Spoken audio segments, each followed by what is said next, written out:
Chapter 26. At Capernaum. Christ's illustrations constantly repeated his lessons. Christ never flattered men. He never spoke that which would exalt their fancies and imaginations, nor did he praise them for their clever inventions. But deep, unprejudiced thinkers received his teaching and found that it tested their wisdom. They marveled at the spiritual truth expressed in the simplest language. The most highly educated were charmed with his words, and the uneducated were always profited. He had a message for the illiterate, and he made even the heathen to understand that he had a message for them.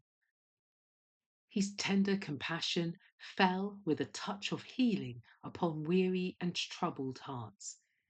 Even amid the turbulence of angry enemies, he was surrounded with an atmosphere of peace.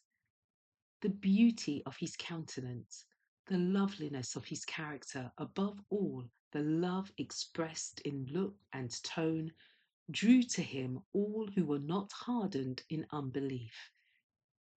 Had it not been for the sweet, sympathetic spirit that shone out of every look and word, he would not have attracted the large congregations that he did. The afflicted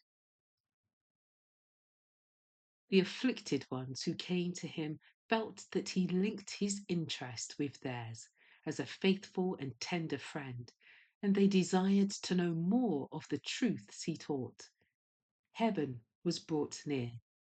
They longed to abide in his presence, that the comfort of his love might be with them continually.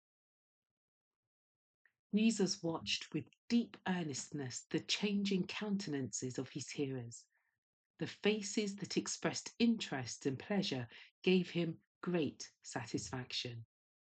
As the arrows of truth pierced to the soul, breaking through the barriers of selfishness and working contrition and finally gratitude, the Saviour was made glad.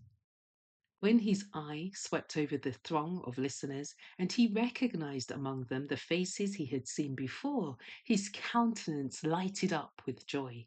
He saw in them hopeful subjects for his kingdom.